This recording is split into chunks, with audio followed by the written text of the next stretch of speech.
தமிழ் திரையுலகில் புகழ்பெற்ற பழம்பெரும் நடிகை புஷ்பலதா. தற்போது 87 வயதாகிறது அவருக்கு.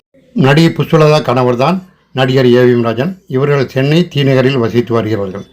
கடந்த சில நாட்களாகவே வயது மூப்பு காரணமாக உடல்நலக் குறைவால் அவதிப்பட்டு வந்தார் புஷ்பலதா. அதற்காக சிகிச்சையும் எடுத்து வந்த நிலையில் மாரடைப்பால் நேற்று காலமானார். தமிழில் 1961ஆம் ஆண்டு வெளியான செங்கோட்டை சிங்கம் என்ற படத்தில் அறிமுகமானார் புஷ்பலதா. எம்ஜிஆர், சிவாஜி, ஜெய்சங்கர், ஜெமினி கணேசன் உட்பட்ட பல பெரிய நடிகர்களுடன் நடித்துள்ளார் இவர். தமிழ் சினிமாவில் கதாநாயகியும் துணை கதாபாத்திரங்களும் சுமார் 100க்கும் மேற்பட்ட படங்களில் நடித்துள்ளார். நானும் ஒரு பெண், ராமு, தாயே உனக்காக, நல்வரவு, கற்பூரம், ஜீவனாசம், பணமா பாசமா, தீர்க்க சுமங்கலி, திருமலை தெய்வம், சிட்டுக்குருவி, பகலில் ஒரு இரவு, இரத்த பாசம் போன்ற படங்களிலும் புஷ்பலதா நடித்திருந்தார். தமிழில் மக்களில் இதயத்தில் குறிப்பிடத்தக்க இடத்தை பிடித்திருந்தார்.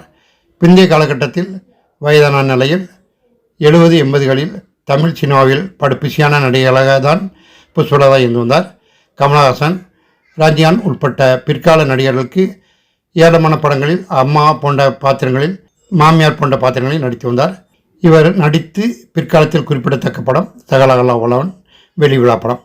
தமிழ், தெலுங்கு, மலையாளம், இந்தி, கன்னடம் உள்ளிட்ட பல படங்களில் பல்வேறு மொழிகளில் படங்களில் நடித்துள்ள புஷ்பலதா நானும் ஒரு பெண் என்ற படத்தில் தன்னுடன் இணைந்து நடித்த நடிகர் ஏவிஎம் ராஜனை காதலித்து திருமணம் செய்து கொண்டார்.